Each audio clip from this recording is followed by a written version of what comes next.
All right, this is a fun one. Arnold Schwarzenegger, and we went to his sort of office space, which is like Yeah. really huge, and he's got all of his Predator statues and posters. It's a very fun place, and he's just fun to talk to. I mean, he has a great sense of humor, and he's just fun. Everything about him, and you'll see what happens. Yeah, he likes comedy. It's the first time I think we went to somebody. We didn't know how to do it. It was early. We go to his office. Yeah. We set all this crap up. We got on the ground. We goofed around. We had some laughs. And he was just upbeat, lighthearted. Yeah. I thought one of my favorites. Yeah, and I just wanted to do push-ups in front of him, so There you you'll hear that. I think we go. posted a picture. Yeah, and he is Yeah. and always has been the most positive, yeah, you had good form and the Yeah. buttocks were going up and down, and I was looking at them and with delight. I like when he goes, I have to give it to you guys. It's just so puny, but you don't get fat. How do you stay so lean? Because Yeah. the whole thing is to be lean, like a little chihuahua. You don't want to be a big bear, So anyway, the whole thing is really fun. And Arnold Schwarzenegger, he's the only one and only Arnold Z. Yeah. Schwarzenegger. Don't say anything if you don't have anything positive to say. So it'll be kind of quiet. What is this? See how He's got wires all over. Let me do your trick. It's a little How long tiny. have you guys been doing this? This 18 months. 18 months. Is that right? Yeah. And how did you end up together? I met him before SNL, believe it or not, in the 80s at the clubs and stuff. 80s, Jesus. Well, whatever. And then I moved back Yeah. down to LA and we started hanging out. And then I had a little podcast I was doing. He came on. Then our manager said, you got to do this. So Yeah. that was it. Yeah. But I think it's a great idea because I think it creates more energy if you have two people. Yeah, it does. Kind of back and forth Yes. type of thing. Makes Yeah. it a lot It's a lot easier. better. Yeah. Yeah. It makes it go quicker, Mhm. and he's pretty smart. And we both know a lot of the same Who? people. This guy is. And It happens. Sorry, Arnold. You're smart too. Oh man. Let me tell you. I mean, it's really. I think this is the first one that we are doing with comedians. That's a fun Am one. I right? Yeah.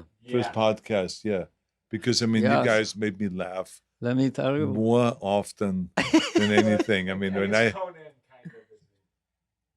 Conan's Yeah, a yeah. comedian. Conan. But not as yeah, funny I as we guess. are. Yeah.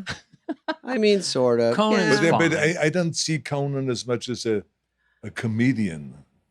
Well, he's not a stand-up, but he's funny. But in Yeah. general, because Yeah. I know him more as a host Right. of a very popular Talk kind show. of a talk show, right? Yeah. And I have done his show Yes. several times, but they're not as a stand-up comedy and all this. But I Right. mean, we have all known each other on a personal level. Yeah. And have had a lot of fun together on the personal. Oh, yeah. And then you, of course, you guys came to the White House.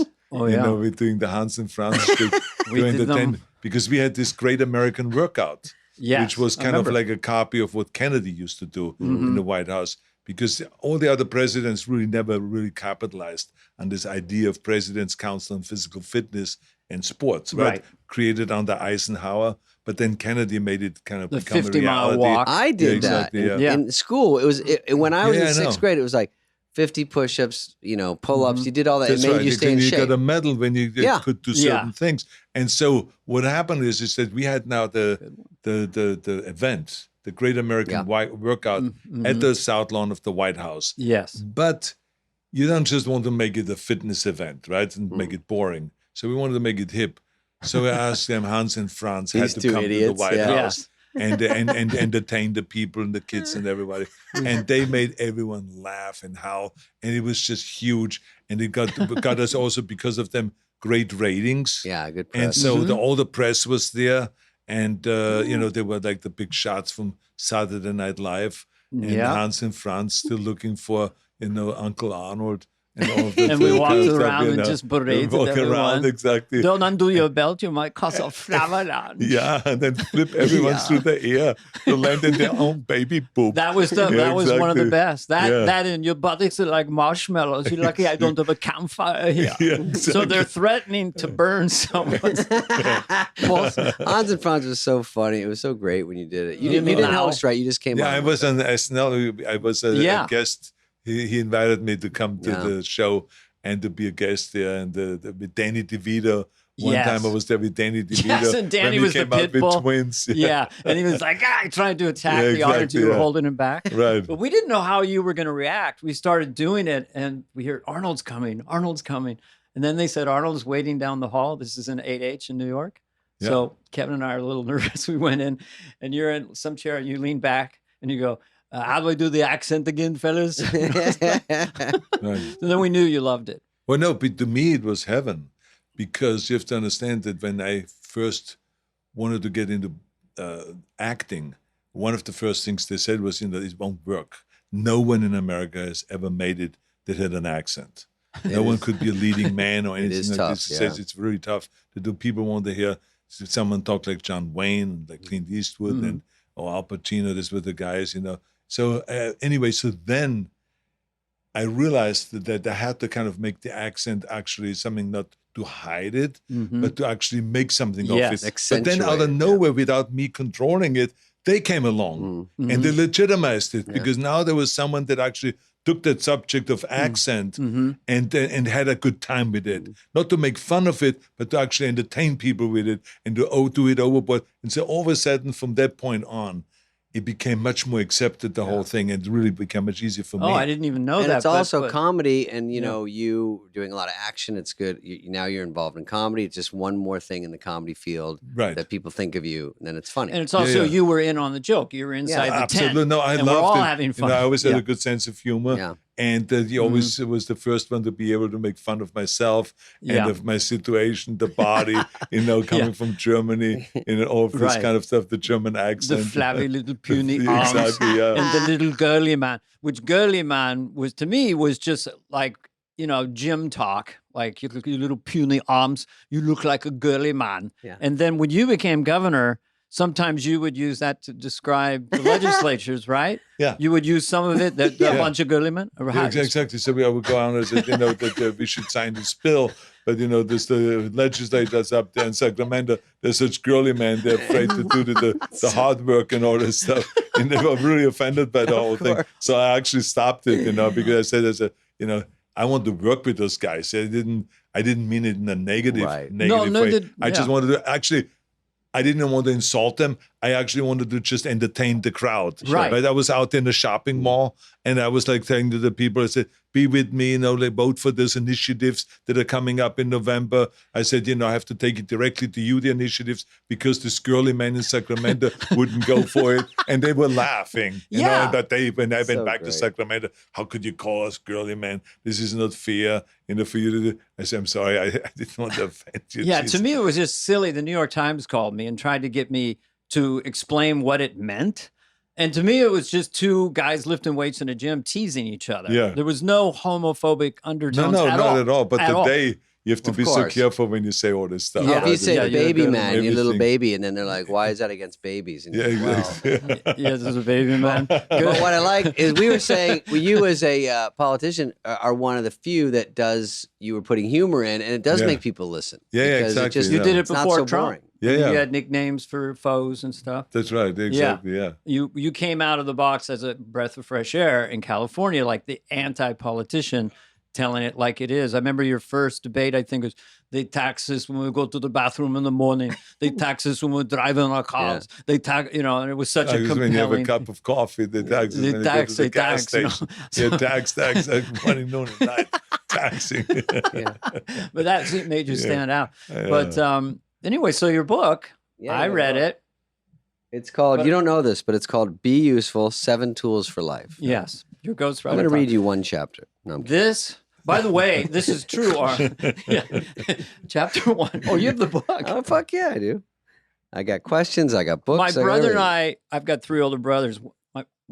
We have this thing that we used to say for All years. registered girly men. We would always say, what would Arnold do when we're up against any kind of challenge or something negative? I'm not kidding. What would Arnold do? Because I noticed a long, now I'm just because I'm with you, I'm talking with a slight It's so Austrian funny. accent the whole time. But I'm always thinking, what would Arnold do in this situation? Which would always be positive.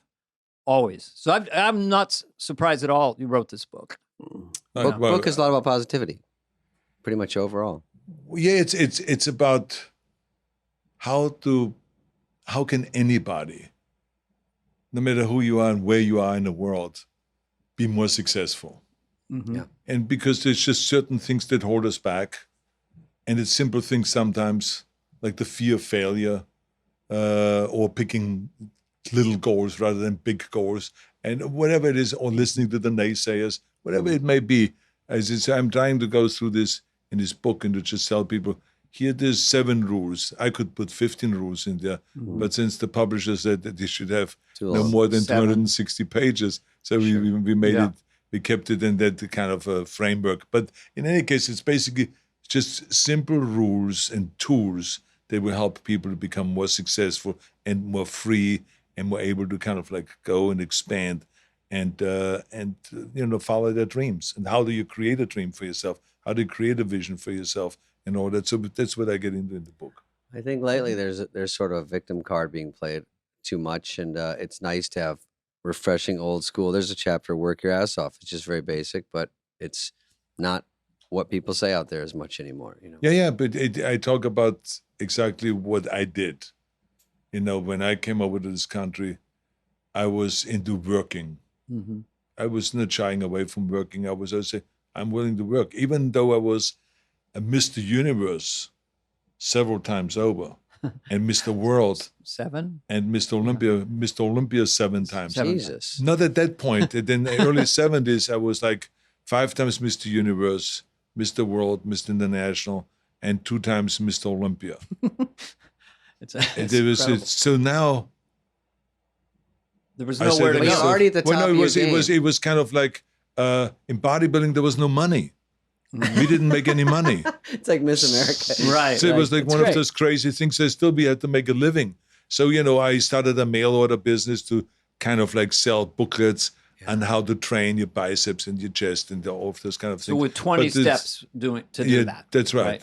So, but the thing is still, we need to let's go out and work. So my friend Franco Colombo, the bodybuilding champion. Remember him very well and loved you and him together. That's right, yeah. So funny. He was a bricklayer, Mm-hmm. professional masonry worker. Mm-hmm. Learned it in Italy, in Sardinia, then continued working in Germany. That's where I met him. And so when he came over here and we kind of always trained together, I said to Franco, Franco, you're a masonry worker, you're a bricklayer. Why don't we start a bricklaying business? Mm-hmm. I said, in America, they love this European bullshit. I said, so we call it as an Italian masonry expert. Yeah. And we put a little ad in the LA Times.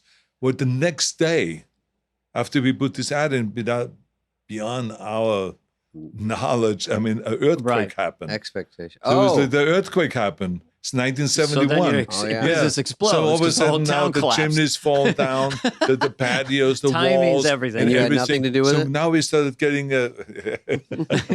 It's funny. Nothing to do with it. but anyway, the next thing I know is we get all these phone calls. Can you come out and give me an estimate how to rebuild my chimney and how to rebuild my fireplace, how to do my patio? I have a huge crack going through the whole patio, and we cannot continue like that, blah, blah, blah. So Frank and I started going out and doing estimates. And of course, we were not really experienced in all this stuff. Sure. So we just started, measuring the stuff. And then we had always arguments about, I was always kind of like the good guy. He was the bad Italian who always charges too much. And then I would say, this is outrageous, Frankie. You cannot charge $7,600 for this stuff. We can do it cheaper than that. No. And it would be, then we started in German and in Italian. We started arguing. No one understood what we were saying. And we were just imagining. I said to the guy, I wouldn't say to the customer, I said, well, I got him down now finally. So we can do it for $5,000. And they said, thank you so much. And they hugged me. Yeah. And then we did the job and all this. How do you like teach that. street smarts like that? One is the Italian name in the paper and then the collapsing. But then this whole song and dance, That's just like street smarts, or what would you call that IQ? Well, but remember that when I was in school, I was an apprentice in selling. Oh, so you So when I was 15 years old, instead of going to go on to a university career or anything like this, I learned to be a salesperson. And so I was kind of an apprentice for 3 years, and I learned how to sell. Yeah. So sell. This is, and I have one of the chapters in the book that is in there, because I realized of how important selling is. So the art of selling was, in this case, was when I go to a customer and he says, can you tell me how much it costs to redo this chimney? It sounds better if you go like you do in the store, 50% off. Yes, no matter what. But first they add the 50% and then they give you 50% off. So I mean, so my idea was, I said, I measured it out and I said to Frank, I said, I think it would cost us, by the time we buy the material, which will be $2,000, our workmanship, it would take us a week to do this, $1,500 each is $3,000. So that's $5,000. So then Frank said, yeah, $5,000, we can do it. So then I would go to the guy and says, he wants $7,800. And the guy would freak out and say, oh my God, I don't know if I can afford this. This is like outrageous. I said, well, let me work on it. And so I would go to Frank, and then all of a sudden we would have this screaming match in the corner. Oh, this is outrageous. Big show. Das ist zu teuer. Das ist überhaupt nicht so viel Arbeit. Blah, blah, blah, blah. And then he in Italian and all of this stuff. And then the next thing is I go back to the guy and says, I brought him down to $5,000. The guy says, oh, thank God. Thank God. Oh. And they will hug me and then we get the job, you know? So it's about, so we gave them a good deal, but I mean, we also kind of sold the idea that they got a special deal. Did you do physical work or just sort of? No. I was the guy that was mixing the cement and the sand and the water. Skill. So I picked up the mixer at the construction place where you rent construction equipment, and I picked it up with my car and I put it on in the back.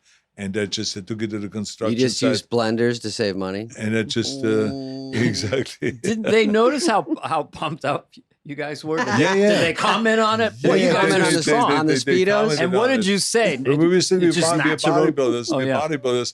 And they said, but why do you? We really didn't want to say that we have to work for a living. We just said, look, we have two choices. One of the things is, I lost one of the Mr. Universe contests because I didn't have enough of a tan. So that's why you're out there? I said, which was in Florida, which is really true. One of the reasons was I didn't have a tan. The other one was I was a little bit too chubby. I didn't know I wasn't cut enough. Like exactly. 4% body fat. That's right. Yeah. So anyway, I said, I lost my bodybuilding competition because I didn't have enough of a tan. Yeah. I said, that will never, ever happen again. Right. I said, so now, not only am I training every day on Muscle Beach down there in Venice Beach, on the weightlifting platform. I said, but I want to work out here. We rip off the shirt and we work outside because then you get the natural tan all over the place. You get brown. I said, and that this way how we can win. So this is why we work a few hours every day in the sun. Right. You give them that long this was one of the rap.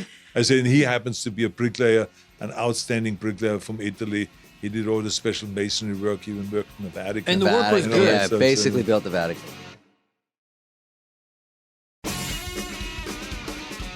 So I don't want to jump ahead here, but then is the biggest selling point you did, and how did you apply this to selling yourself to Hollywood? Yeah, Hollywood. Not wanting to play the second or third lead, but starting at movie star. Yeah, did you not do any small what parts? most people do, small part, or yeah, you right to Conan? No, I did, but my goal was to be a leading man. Yeah. So I remember, for instance, Lucille Ball would call me. Jeez. And say I was at Gold's Gym working out, and she saw me on the Merv Griffin show. Arnold. And she said, she called me. Arnold, this is Lucy exactly, Ball. That's right. It's got a little bit of smoking, That's right. I met her. And so she says, I saw you on the Merv Griffin show. I want you to come in and read for this part, Joe Sandor, which is a masseur from Italy.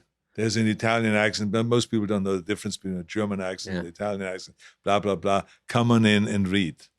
And so I would go in there, And I was saying, oh my God, there's a TV show with Art Carney, Lucille Ball. It's huge. Wow. Art Carney just won the Academy Awards and all that Yeah. stuff. So this was like really big. So I went in there and she opened up the script and said, read this part. But I had no idea what that means. So so she says, well, I need to come in and, my back hurts. And she says, how do you know how to massage? And I said, my name is Joe Sandow. And I am from Italy. I'm a truck driver from Italy. And in Italy, every truck driver also does massages. And she says, oh, wait. Yeah, you went to my acting. She says, let's go and take the script away. Yeah, no She script. says, better. the idea of it is this, blah, blah. So she explained to me the idea. And then she asked me some questions. Right. And then I would just say, yeah, I say, I'm from Italy. I'm a truck driver. And my name is Joe Sandow. And of course, in Italy, everyone does massages. And then she was like laughing, and everyone else was laughing. Right. And then she says, you see, guys, I told you he will be good. I mean, he's not used to the script idea and the reading idea. But I mean, by the time we shoot this next Friday, he will be perfect. I promise you guys that. And are you here ready to be here every day for rehearsal? And I didn't even know what rehearsal meant. Oh, God. But in any case, but the bottom line, I said, yeah, whatever you want me to do, I do. And so I came every day. I worked with her every day. She was very patient. And we shot then on Friday. And she kept saying, he says, and you need to project more. You need to project more because we're shooting live. So I had no idea what live meant. I had no idea what that meant. So anyway, we rehearsed, and then we shot this scene that I'm ringing the doorbell. The green light lights up at the door. And I open out the door. She opens up the door. And she says, you are the masseur? And I say, yeah, I'm the masseur. She says, come on in. And so I go in there, and all of a sudden, huge applause. Oh, my God. You don't know that there's people So now I'm standing with my massage table, and I'm looking out like this, staring out. Yeah. I'm in shock. I'm frozen. First time I'm heard frozen. an audience. So this is not what the scene's supposed to be frozen. Right. You come in there and to be like this Italian flamboyant guy that opens up the massage table professionally, chuck, boom, flips it open and says, lie down. Now you're just so frozen. I'm not standing there like this, totally frozen. And then she says, what, are they massaging me? Get the table set up. So she immediately saw what was happening. Oh, yeah, totally. And then so I said, oh, yeah, exactly. And the applause continued on. So I flipped the table over. And now, of course, I only had the tank top on. So I had like the big guns hanging out and the whole thing. Did you get applause but anyway, for the guns? it was fantastic, the whole thing. Art Carney came in the middle of the scene. The whole thing was like a 7-minute scene, and it played like a jewel. I remembered all my lines. She said it was fantastic. And then I tell you something. From that moment on, Lucille Ball, as long as she lived, she always wrote me a letter. Every movie that I did after that. She saw me on Streets of San Francisco to play a guest starring role, which I got after that 2 years later. She saw Stay Hungry, but that came out with Barbara Aferson that he directed with Jeff Bridges and Sally Fields. She wrote me a letter. I'm so proud of you. Arnold, you're fantastic. I knew you had this potential. You're going to be a big star. I mean, what a sweetheart of a woman. As tough as she was. Everyone knows she was one of the toughest women in town.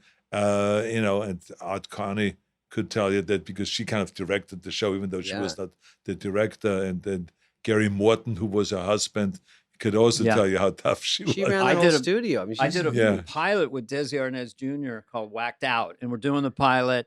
Audience is there, and we're really bombing. I mean, it's silent. And all of a sudden, I hear a voice from the bleachers going, "What's wrong with you people?" So Lucille Ball had grabbed the microphone and was yelling at the audience, "This is funny." Then the whole audience flipped out, made a big line, and it took an hour and a half for everyone to get her autograph. That's fantastic. Yeah. For her to take time to do that with you is pretty nice because she could have just said, tough reading, get out, next. But absolutely to work with you and to be that big of a star and get you going. And that was really probably one of the biggest things, even just confidence-wise. Yeah. No, but I as much as people were negative about the idea of a muscle guy getting into movies because Muscle what guy. they felt kind of the 60s, the era Yeah. of the Steve Hercules movies. Reeves, was that played Steve Hercules? Reeves and Yeah. Reg Park and Yeah. Mark Forrest and Lou Degny and you know, Gordon Mitchell and all those They're guys. kind of Paul Winter. bad movies or Yeah, B movies. They were you know. little. They Yeah. were not significant movies, Yeah. but I mean, Indies. for me, Mhm. big because Yeah. when I was 15 years old and I saw Steve Reeves and Reg Yeah. Park on the screen, I said, "Oh my God, can you believe bodybuilders then become leading men in movies?" It's a long shot, though. That was my motivation Yeah. to get into bodybuilding. I said to myself, "Oh, then I can be an actor." So then I go to Hollywood. There's Muscle Beach and there's Hollywood. So you have your own fantasies as a Yeah. kid with Yeah. 15. So that was my fantasy. And I made my fantasy become a reality. And I talk about that in the book, how important it is that we have a vision and that we have a goal and that we have something to chase, no matter how stupid it may sound to other people. But just don't listen to the naysayers. Chase your dreams. And that's exactly what I did. And that part of the book, don't listen. That seems like a lot of people, like I would get my feelings hurt a lot in the early days before I got on Saturday Night Live. If someone said I wasn't good or whatever, what are the mind tricks you played to get around that? Like they're saying, you're terrible, you're nothing, this isn't going to make it, that's not good. And you twist it in your mind. You know, I didn't have to really twist much because I just saw my vision very clearly in front of me becoming eventually a Mr. Universe, for me eventually coming to America and eventually getting into movies. I saw that. And it was so believable that I had such faith in my vision that there was no one that could talk me out of it. They just didn't get it Yeah. in your head. You're like, Well, I understood it doesn't. that when someone has never done something, that's like, you know, Sure, right. Nelson Mandela always said, you know, everything is always impossible until someone does it. Yeah. And this is exactly, there was no Austrian ever that became Mr. Universe. So when I say I want to be Mr. Universe, of course they laughed, you know, because they thought, well, if he says he wants to be a ski champion, that makes sense. Yeah. But not to be a Mr. Universe or to Right. be a weightlifter, something like this. Weightlifting was kind of dominated by the Russians. Bodybuilding was dominated by the Americans or by the British. So, I mean, what is he talking So about you beat here? the odds once in a big way, and now you're going to do it in an even bigger way to come all the way to America and know the language. Did you know the language at all when you got here? It took you a while. No, I mean, there was a lot of subtle things, like I said, when Lucy Ball said, Yeah. we're going to go and read, come over for a read. I did not know what that meant. I did Yeah. not know when she said, Yeah. we're going to shoot this live, that this means there will be a live audience and we will be live, the filming and not taping and stuff like that. So all of this stuff I did not know, but I learned the language quickly. I went to college. I remember I went to Santa Monica City College and took English classes and then eventually took business classes and all the stuff that I learned as an apprentice, selling, Yeah. marketing, publicity, and accounting, mathematics, and all of this stuff, micro and macroeconomics, you know, and then eventually got a degree in that, which was also not something that I planned on doing. But I was like going part-time to college for 8 years. I mean, think about it. From 1969 to 1977. It was like I just wanted to educate myself. Yeah. And I didn't have a student visa, so I Right. couldn't go full-time to college. So I had to always just take 2 classes. So sometimes even to cheat a little bit, I took 2 classes at Santa Monica City College. And then at night I would go over to UCLA and take some extension courses. And then sometimes I would take classes at West Los Angeles College and stuff like that. But eventually I got like almost 300 units of credits, and then they gave me a degree. You know, it's so And- easy to quit along the way. And this guy hasn't. know. There's Yeah. so many hard obstacles that people just go, oh, I can't do that. Oh, 8 and years take of 2 college. classes, forget it. I have the question. Did you, when you were thinking of your vision, Mr. Olympia, this, and when you envision yourself as a movie star, did you envision Conan the Barbarian? Did you ever envision Twins and Kindergarten Cop? It No. evolved. No. Conan the Barbarian. I mean, What I using your envisioned- physicality. John Wayne. What Sean I Connery. envisioned was just like, you know, Reg Park and Steve Reeves. I said to myself, Yeah. maybe I can somehow use the muscles and get into movies. I did not know that there are eras. Yeah. You know, that there was the 60s was the muscle era where they made all these muscle movies and stuff Oh, like right. that. That the 70s would be kind of like the opposite. Yeah. And all of a sudden Woody Allen and Dustin Hoffman Peter and Al Frampton, the Pacino rock stars and all were those skinny, guys exactly everybody. would be the stars. Yeah. And so that everyone said to me, he says, Arnold, those guys weigh 100 pounds less than you do. You can't put you in a movie with those guys. It doesn't work. You know, so forget about it. So it was all that kind of thing. Mhm. So, but eventually, I think that after they did Stay Hungry, Yeah. and I played a bodybuilding champion in Stay Hungry in a movie, and I got the Golden Globe Awards for Best Acting Debut for that Yeah. movie. That's so huge. that really helped me. Did you improvise because- those lines though? Some of No, there was in Stay Hungry was all written, and you were natural in that. and well, thank you. And then Pumping Iron came out, and then that was a big hit. Yeah. And so then all of a sudden people started saying, it was Pumping Iron actually that made Ed Pressman, who just passed away recently, Right. famous Big producer, producer, right? who saw me in Pumping Iron and then got the rights of the Conan. The After Conan he saw rights. you, and then he got exactly the for rights. for You're movies. inching over to like That's more right. mainstream, and then you're going to get away from only strongman parts. Like when I moved here, I got a script the first time. I just read it to them.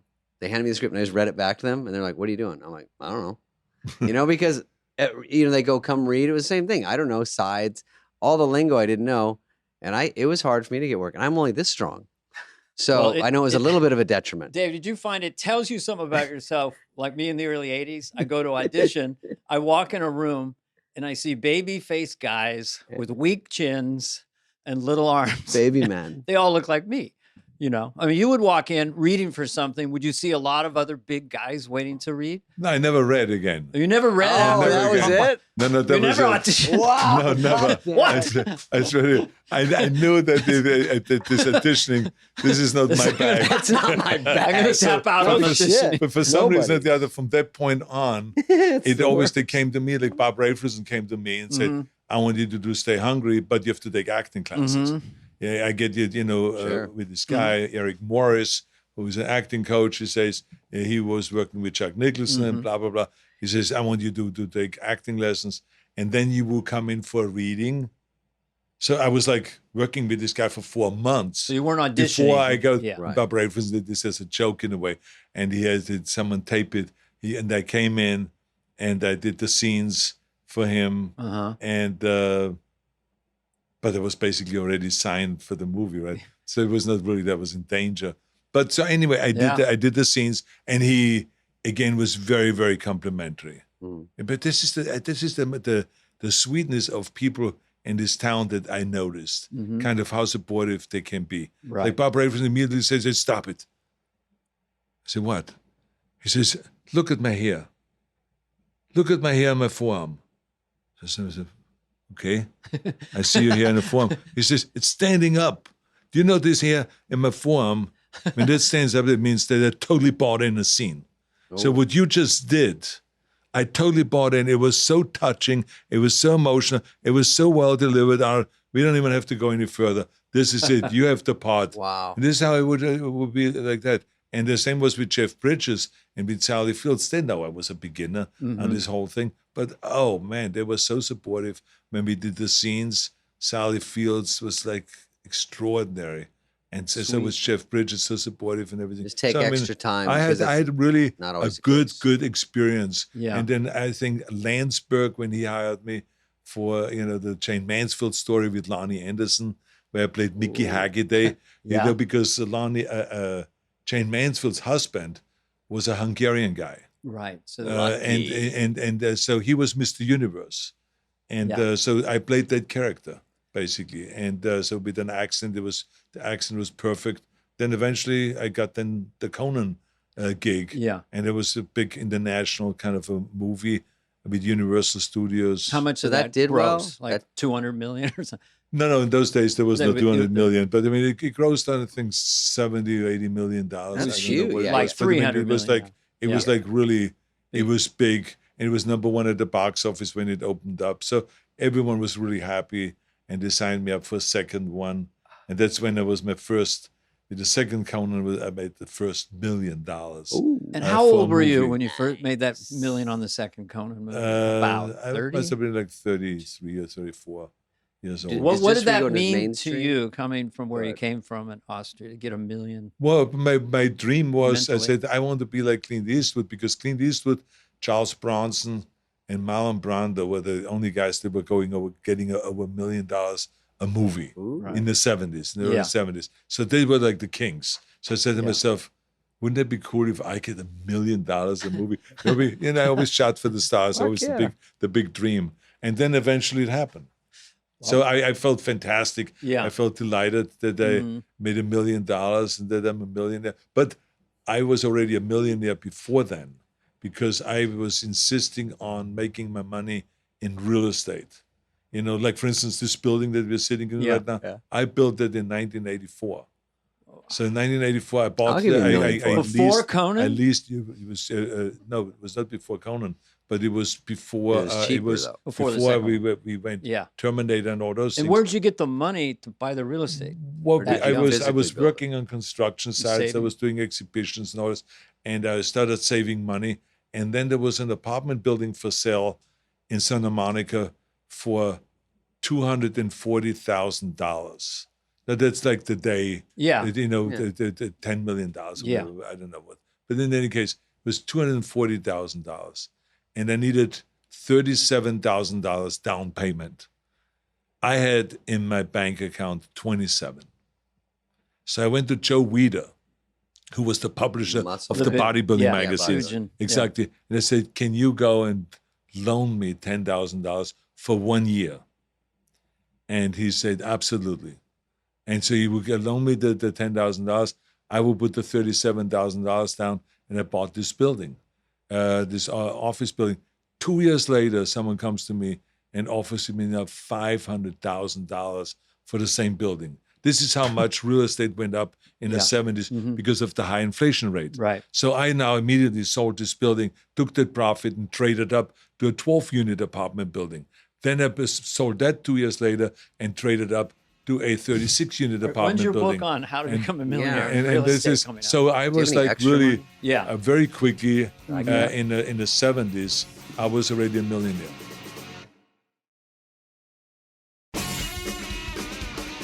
Without giving away numbers, but I'm always fascinated. How much real estate did you end up buying? And was it all Southern still California into it? where you bought property, or did you buy it other places? Well, I too? also in other places in Yeah. Colorado, for instance, we bought a whole square block in Colorado, and then eventually there was a Square high-rise block. built on it. Yeah, How much was the square block? Just square blocks going for. It was not that because we bought up pieces at the time, Yeah. and then eventually it was a square block, and then we were able to sell this to someone that wanted to build a As a high rise, square block. Right. and then we were able to get cut in 10% of the high rise and blah blah blah and all that stuff. So anyway, so I was always felt very comfortable with the real estate business, but at the same time, the rule is don't have all your irons in the same fire. So I was, investing in stocks and in bonds and all kinds of other kind of like startup businesses and so on. And so my investments always were very good. I never lost money on any investment as far as that goes. There was a huge, and listen to this, it was really funny because I bought the first money I got, I saved, I bought land out in the Antelope Valley. Why? Because I read somewhere when I came over to this country that they're going to build a supersonic airport out there. And so I said, I'm going to go without telling anyone. I'm going to sneak out there and I'm going to buy some property. With a knife in your mouth. Exactly. And so this is what I did. I bought for $5,000. I had only $1,000, so I had to pay off the $5,000. I bought this property out there. And then, of course, they never built the airport. I thought the United States Air Force is out there. No, but the Air Force is out there. I mean, the supersonic airport, they passed a law, an international law, that said no supersonic aircrafts can fly over land. Yeah. So that they're only over the ocean. So that killed the idea. And so they kept the LA airport here. So my investment went down the tube. So everyone was laughing about it. But here's what I think. Joe Weider said to me, he says, Arnold, don't worry about it. This will be a good investment for your grandchildren. Yeah. Keep it. Forget about it. Yeah. I did. I totally forgot about it, and I kept it. Today it's worth $1.5 million. Just to show you a $5,000 property. Right. So I didn't even lose money on that investment. Yeah. So this is just to show you that, if you really hold on to it, if you're not doing any fire sale. For the rest of the podcast? Yeah, exactly. How to invest, Arnold? What would you do right now? What was after the one you just said? Oh, Conan. What was the first sort of mainstream? Conan 2. And then, what was... Because that was kind of mainstream. The funny thing was my dreams and my desires grew. And I'm sure it's the same with you. Well, First yeah, you 'cause want you to were do dreaming with stand-up comedy, yeah. but then you say, wouldn't it be great if I do a TV show? Yeah. Wouldn't it be great if I do a movie? So it grows, you get more and more hungry. Mhm. And so the same thing happened to me. So I said to myself, wouldn't it be cool if I could do movies that doesn't rely on muscles? Right. So what happened was Jim Cameron comes along. Yeah. And he says to me, with Mike Medavoy, and they say to me, he says, do you want to do this movie called Terminator? And I said, yeah. I said, that would be great. Can you send me the script? They said, sure. So he sent me the script, and they said, it would be this character, Reese, which is the heroic Right. character in the movie. And I said, oh, that would be a really great role. And then for some reason or the other, when I met with Jim Cameron and we had lunch, I talked the entire lunch about Terminator. Mhm.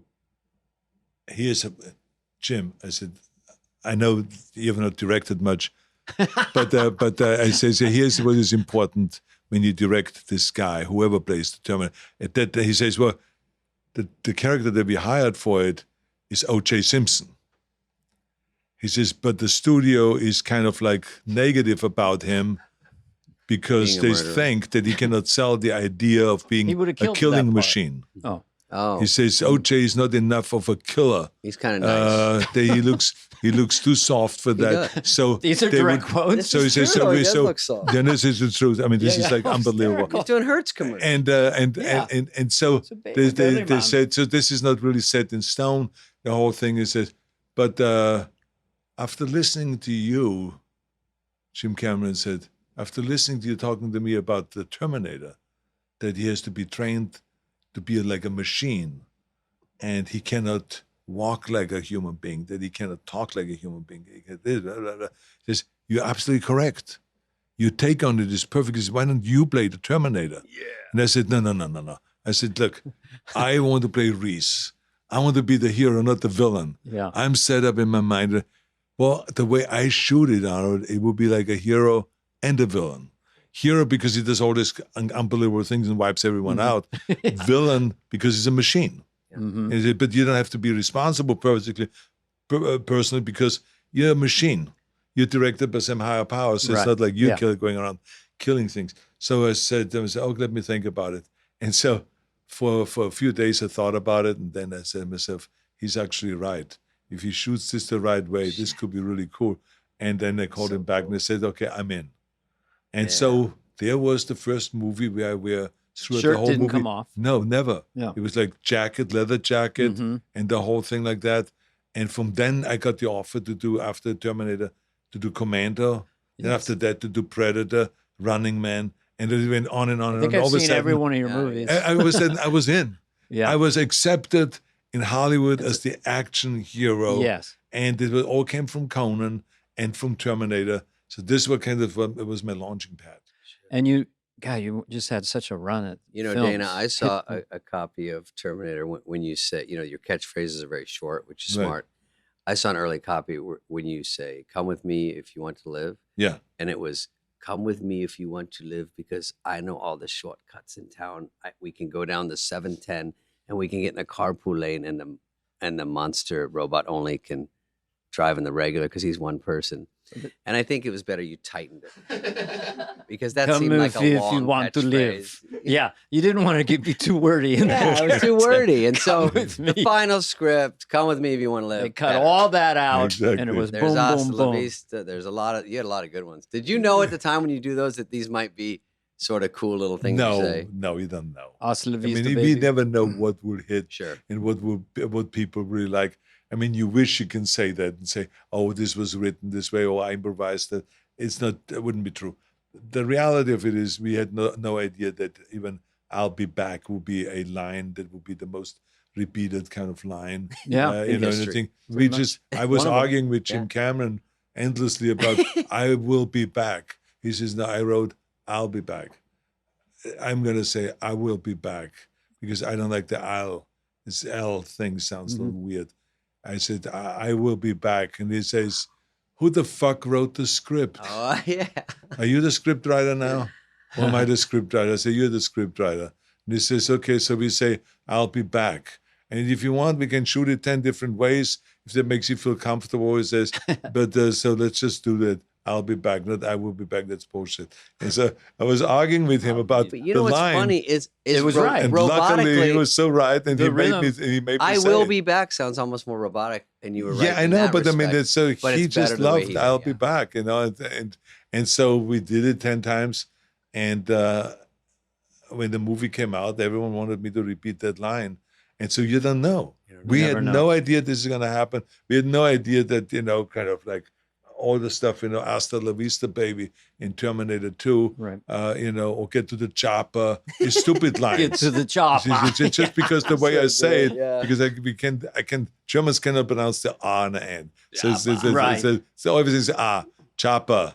What was It's his not a name? tumor. It's This not is a tumor. Yeah, so The when I tumor. say That's a tumor, great one. so when I say it's not a tumor, when we rehearsed for Kindergarten Cop, Mm-hmm. and I did the rehearsal with the kids, and I said it's not a tumor. All the kids started laughing, even though it was supposed to be an intense scene. 'Cause it just So sounded then funny. Ivan Reitman looked and said, "This is funny." Now we got a They're all joke. laughing. He says, "Say it the same way. Don't change anything." fucking funny. So anyway, those lines became kind of famous because the way I say it with my accent. And so if someone else would have said it, wouldn't have meant It's anything. musical. It's a Yeah. musicality. "I will be back" has a different rhythm comedically. "I'll be back." Yeah, It's exactly. so intense. Didn't you do some where you would drop guys off, things for dropping by, and you drop them off a cliff? Those kinds of lines And too. the guy says, "I promised to kill me last." Sally. I said, "Sally, remember I promised to kill you last?" And he says, "Yeah." I said, "I lied." yeah, And then there it you just go. dropped. So Mr. I lied. Freeze had a couple. And everyone, too. all the kids that running around, and the parents were saying, he says, "You promised me that you're not going to get an F in school." He said, "I lied." I like. Yeah. That's great. So all the kids You were have more repeating that. comedy hits than most comedians, to be honest. But when Yeah. when we're talking about growing your vision, Yeah. like Mhm. the last thing I ever thought about doing was doing comedies. Yeah. And but then when I was doing a bunch of movies, action movies, I said to myself, wouldn't it be cool if I could do a comedy? Because I felt I had a sense of humor. Yes, I agree that I didn't understand the American sense of humor as well. So that's why I asked my buddy Milton Berle to teach me about Milton comedy. Berle? Wow. Yeah, Milton Berle, yeah. So he would write He was friends jokes with for me. Lucille Ball as well. Yeah, but Yeah. he would write jokes for me all the time, Milton Berle. Until he always, called me fucking Nazi. I have to write these fucking jokes for this Nazi. God damn it, But he loved hanging out with me and smoking Yeah. cigars with me. Yeah. Because of him, I really got into the cigar smoking, actually. But it was like, he was really, really funny. And he would then go and start writing stuff for me when I was doing speeches. And he would say, you can't go out there in a speech and start with a serious note. I Right. said, you got to go and say, first make the people like you. So say something funny. Right. Go out there and just say, what you probably wonder, what am I doing here at a medical convention in Vegas? But, the Dr. So-and-so came up to me and says, Arnold, I love you because you're a real good American and you believe in free speech, right? And I said, yeah, of course I believe in free speech. Good, because you're going to give one in Vegas on June 14th. so then the people laugh Oh, and they yeah. say, Yeah. and then they like you. And Yeah. now whatever you say, they will like you. I said, Right. So that was Milton Berle's kind of a thing. So he would write little jokes and little lines for me for the beginning to get going Wow. with the speeches. Fascinating. Yeah. Lucille Ball, Milton Berle, you got some good ones.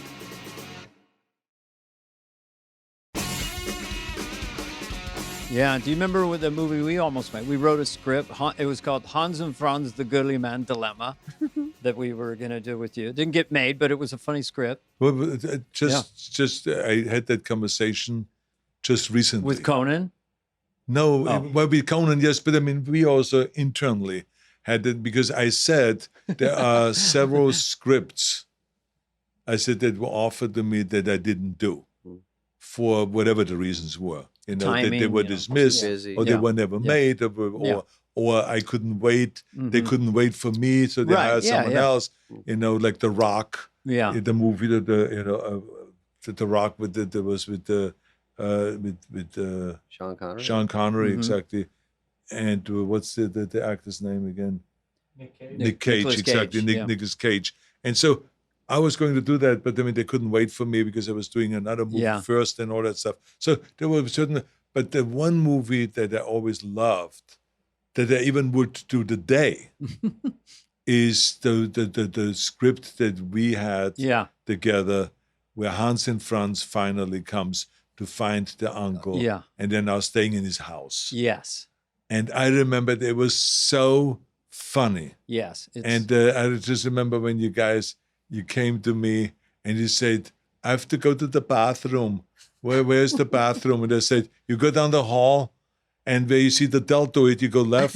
Then you see a calf, you go right. Big giant and then you stack. see, exactly, there And was two this, buttocks was all open. these huge sculptures of my body all over the house. And this was the direction that I gave you guys. It was just so Great stupid writers, and too. so Who- fucking who funny. wrote Oh yeah, and you had a Yeah. war room we went into where you Yeah. had it was a whole puzzle, a whole like a Monopoly game, but Yeah. studios, Paramount, 20, and you had you're pushing pieces around. Stallone is going to do a movie over 20th Century Fox. We countered Paramount with a comedy, you know. Yeah, exactly. All of it was having fun with the image of Arnold Schwarzenegger at that time. And you know. what you guys did on Saturday Night Live. yeah, Yeah. yeah. So it was the idea was that they took the Saturday Night Live idea where you were searching for me Mm-hmm. and running into different kind of situations, but here you found me Yes. in this movie, Mhm. and now it goes on from what do we do together, and so it was hilarious, the script. So, I mean, I think it still could be funny. We read it on Conan's podcast, and it had a Yes. big reaction. People really liked it. It's from a different era in the sense that it's really big, funny, and silly, which I Yeah, don't but think you they make can- enough you- of those You movies. can modernize it. Oh yeah, If you get a writer today, yeah, if you guys sit down and start reworking it, what works today, Yeah. and to do it for Netflix, let's say, Yeah. Mhm. for that audience, I mean, imagine They'd love Yeah. what a smash that would be. a lot of It would be physical laughing comedy, from here to Yeah. eternity. a lot of And visual. come out at Christmas time or before Christmas. I mean, it would be fantastic. I'm around. I'm around yeah, with you yeah. in a second, but yeah, it was just a funny script, and you were it was an hilarious part for you. But you know, life is what it is. Exactly. You know, you just keep moving on to the chapter at the end about just giving back, you know, and then you're talking about Milton Berle helping you, Lucille Ball. And now you must find chances, or do young movie stars look you up or ask you or give advice? So you're a mentor of how to, I don't know. Well- Is there anyone more successful? This will sound like I'm kissing your ass, but is there been anyone like you in the last 40, 50 years that come to America from another country, from extreme poverty, and do all these things? And then here you are now, still going and doing great stuff. I don't know. I think that one of the people that I always admired a lot that came to America at the age of 15, I think, was Henry Kissinger. Yeah, and he's You still know, around. And Henry Kissinger had an unbelievable career, Yeah. academic career Yeah. and political career, and it was just a genius foreign policy kind of a guy, and all that stuff. So there's a lot of people, Elon Musk and people like Yeah, that have come I guess to 'cause this it's- country. Remember, Yeah. Elon Musk would be an but apt one of kind the things, analogy. no matter who it is, no matter how many there are, one thing we know for sure, that there's no other country in the world where we could have done that. Mm. No other country. I Mhm. mean, if I think about, and I'm pretty much aware of the world because I travel a lot, Yeah. and through bodybuilding and movie promotion, and when I was governor to do trade missions all over the world and all of that stuff. But there's just no place, and even today, a time when we have difficulty in America, you know, where the parties don't get along and they can't get much done and all this stuff. Even during that time, when I travel around, I don't see anyone coming up to me and saying, "Oh, Arnold, can you help me get a visa to Jordan?" "Oh, Arnold, can you help me to get a visa to Russia?"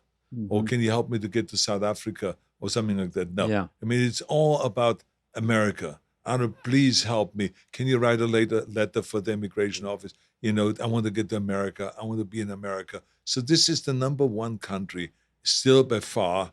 It's the most desirable place for people to come. It's the only place where someone like myself can come and make it and make it big and make all his dreams become a reality. And what are we doing right? Because we're pretty self-critical as a nation right now about America, but you have a perspective unique to people who are born here, tend to take it for granted. But Yeah. what are we doing right so that people can come in and Or have a appreciate it life more. like you've had in America?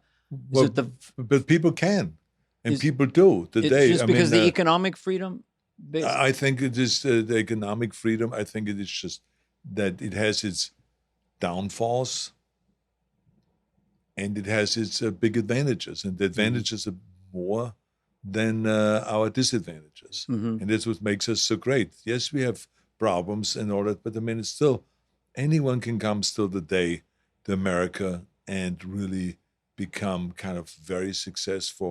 I see it all the time in a smaller way, even. Mhm. I see people coming from, I see this one guy was coming from Israel to Gold's Gym. He was working out for a while. Then all of a sudden he was like a personal trainer. And the next thing I know, he's driving around, driving up with an Austin Martin, Yeah. and with the next day with a Jaguar.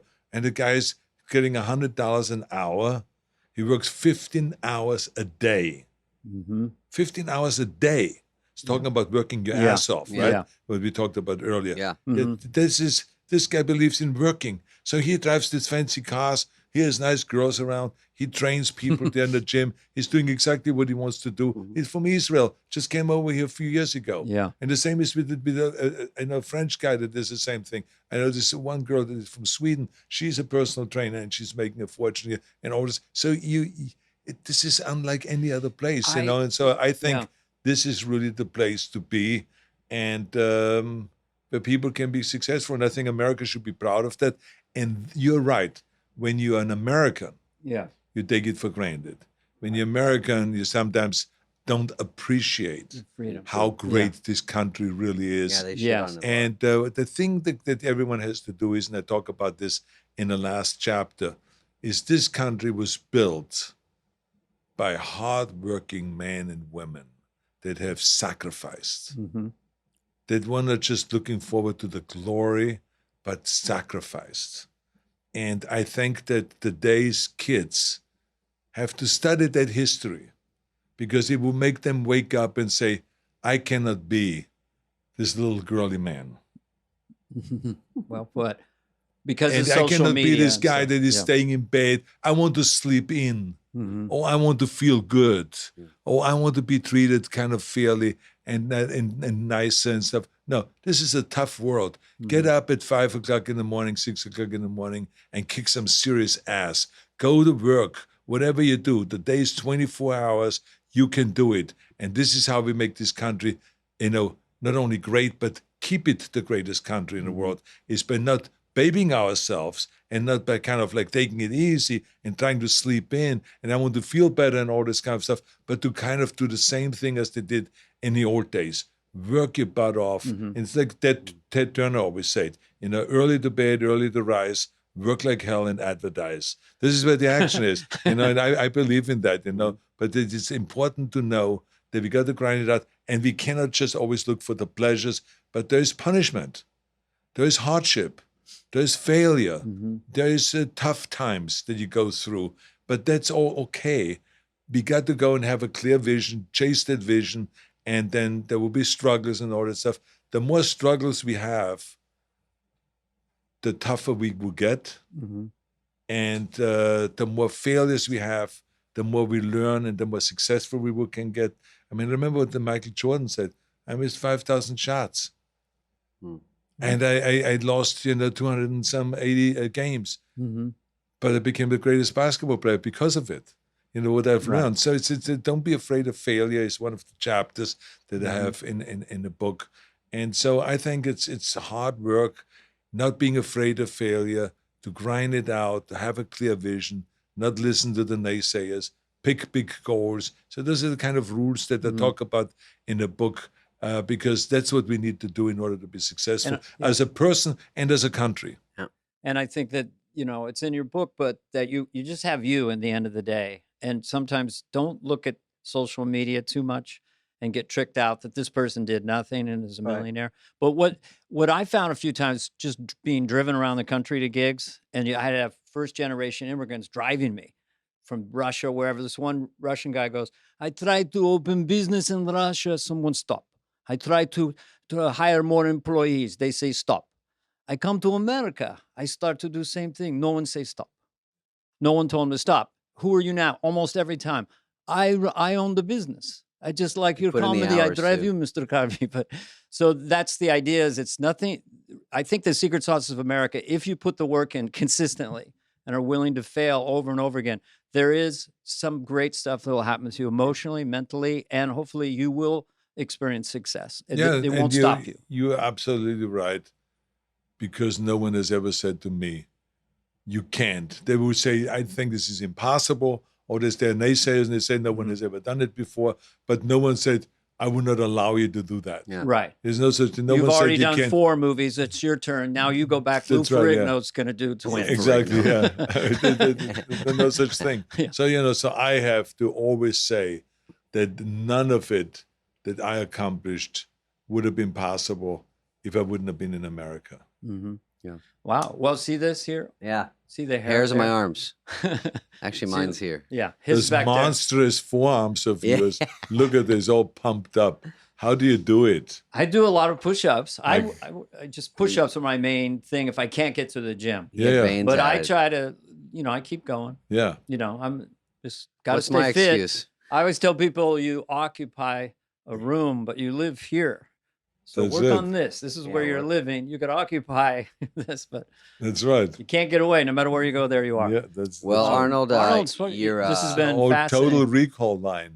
Total What's recall. that Remember one? in Total Recall when I check in on the beginning that they say to me to sell this implant, they say, what is always the same wherever you go? You. There you are. He says, but true. here with Total Recall, we're going to help you with that. You can become kind of an agent, secret agent. And you can have this wonderful woman. You can do this. You can conquer the blah, blah. So this is the whole thing, the whole line is about that. Do you have a favorite movie? No, because it's like, it's like I love Twins with Yeah. Danny So it was DeVito, but at the same close. time I love Terminator, and I love Predator, True Lies. I mean, it's very hard to pick one. There's some movies that were fun to make, like Kindergarten Cop, to work with those 20 kids. That was really a lot of fun. Yeah. But there's other movies that were really hard to make, like True Lies. We were shooting like for 6 months in this movie, for winter scenes and summer scenes in the snow, in the cold, freezing cold. It was just torturous. And then 80 days night shooting and all that stuff. But it was a fun movie to watch. What So- just for the fans that are listening, at the end of Predator, when you got rigged a log to kill or something. What did you say? What are you or something? I think it takes its helmet off. Or, you're ugly. I Is can't that when you have the remember. mud all At over? the- That You're one? one Yeah, ugly you're motherfucker. Yeah. Yeah. I knew Yeah. it was a great line. Yeah, exactly. You're just almost to be dead. You're just covered in mud. You got this monster. You're Yeah. one ugly motherfucker. Come, kill me. Kill me. Do it. Do it now. Now. Do it now. And then on the end, they say, get to the chopper. Hasta la vista, baby. I had no idea that I would be walking around. I would go to the Arnold Classic, to the sports festival, people screaming out, "Oh, get to the chopper!" All my lines they're screaming out. It's just hilarious to watch that. I was at the Arnold Classic with you, and we were backstage, and on the TV monitor were all the contestants out there doing their stuff. Yeah. And so I just looked at the monitor. I asked you, I said, is there anyone exceptional here? Oh. And you just leaned back with, well, Well, me. Yeah, shit. Well, David, said. what have you been up to? Oh, thank you. Finally. Well, kind of. All right, we're going to take a quick break and come back with. No, don't go to commercial now. No, I was It's going to doing say. a lot. You've got a game show on tomorrow Say night. hi to everyone. There's Maria, who's always a fun ball buster to me. There's Patrick, who's on the Boys spinoff, right? Patrick's doing great. Mhm. Christopher, your daughters. I see all these people here and there. We did Grown Ups too. Patrick was in. Mhm. And Christopher works on Tyson's podcast. Yeah. Everyone's doing great. Just hi to the family and thanks for coming down. And it's great to talk to you about this book. But Well, David be is very, useful. very busy. What's that? He's at what you were doing. He's doing a lot of stand up. Oh yeah, I'm doing stand up. I'm doing all the same. All Yeah, the it's shit, great, yeah. movies and No, I'm things. crushing it. I'll send you a couple links. Yeah. Those are not hand-me-downs. No, these are right off the rack. Taylor, yeah. Hand-me-downs from Dana. No. He's like my little brother. Let me ask you something. I mean, Sure. I know that you're doing this podcast to interview me, but I find it interesting how both of you stay so lean. Right. Just give me a quick rundown. What makes you stay so lean? Are you disciplined with your eating, or you working out? I realized down the line at a certain point, my problem was more eating than working out more. So when I ate less or more, thought it out more, I would lose weight faster than working out too much. So it was cut out sugar, try to cut out some white flour, and then overall, it is like more of a lifestyle than just dieting or whatever. You really slowly have to start cutting stuff out when you get older, and you can't eat as badly, do as much, this and that. And I sleep probably 8 hours. Dana, what about you? I ran track and field in high school, distance running and cross country. Then you still do? Yeah, you still run. Yeah, I do run and I hike. I do all kinds of things. I love the burn. You know how you say it's better than an orgasm. I love hard cardio. Sorry, that was hard orgasms. Oprah or something. It's better pumping up. It's like better. I remember that was funny. Yeah, when you get the burn, when you kick into that, it's I great. love to work really, really hard. I go up Griffith Park and I redline really, and then I started lifting weights, in my 30s, and then you and I have something in common. I had a bypass that the operation wasn't done correctly, but it didn't hurt me when I was 42. So, and now I'm a little older than that. But that also put me on a Mediterranean diet, basically. And so my wife and I just got all the junk out of the house. We keep all the junk out of the house. If it's not right there, I don't have it. And I weigh myself. I'm not neurotic about it, but I just keep track. It's like a report card for me. And I'm not trying to get too thin. I just try to stay around this weight because I feel lighter on my feet. Yeah. It's hard. I just think that it is so important that we stay lean, even though I'm not lean. Well, you look great. But I'm just telling you that I always, look like the you. day I got to this age now where I admire people much more when they're lean than when they're bulked up. Yeah. Because I think lean is where the action is. Yeah. Because the body just but the body just lives longer when you're lean. Yeah. I look at my dogs. The dogs that usually the bigger dogs, they wipe out with the age of 12, 13, 14. I have this little dog, Noodle. A little dog like this. He's like 14 and a half years old, runs around, jumps up on every bench, and just still attacks all the other dogs when they're nasty, just the teeth, has full of energy, but it's little. Yeah. So he's going to live for the next, I'm more 10 like years Noodle, probably. I think. It's just amazing. No, I'm Noodle and Dana. No, but I'm just, yes, I'm comparing them. Because it doesn't matter if you're an animal or if you're a human being. Being leaner and being lighter means longevity, means that you're around a long time. Okay. Yeah. Can I do 10 push-ups now and have you analyze just my form? Just to start. We will Absolutely. both. My form. I will too. You can too. do it. Yeah, he's taking the mic with him.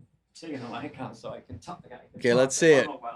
Just doing 10. I'm not. David, you want me to hold it? Shake a little bit. Do you want me to hold your No, I'll go down butt? toward it. Okay. So it depends where I want to Here comes feel Dana. it, He's doing. basically. So I'm in the push-up position. Looks a little girly man right now. 1, Shaking.